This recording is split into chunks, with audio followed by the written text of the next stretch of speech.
presented by One Films.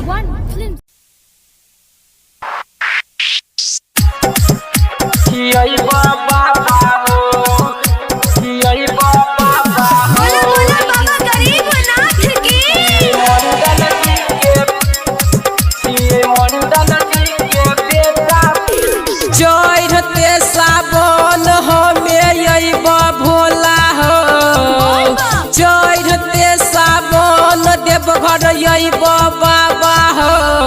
छिए मंडल जी के बेटा भांग खिए बाबा हो, छिए मंडल जी के बेटा भांग खिए भोला हो।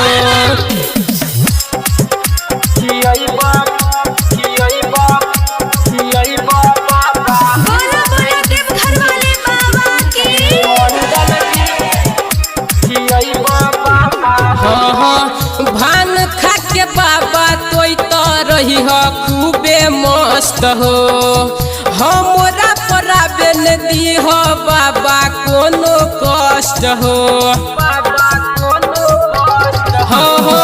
भान खा के बाबा तू तो रही हो खूबे मस्त हो, हमरा पराबे न दी हो बाबा कोनो कष्ट हो।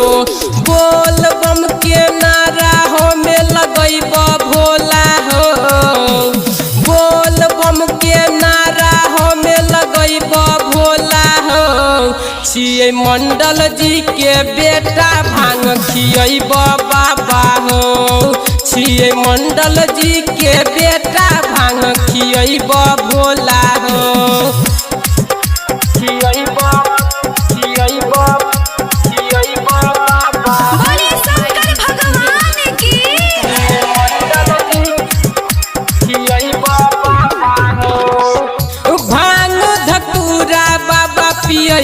भैर मन हो आ पूरा सबन बाबा रही टाना टन हो।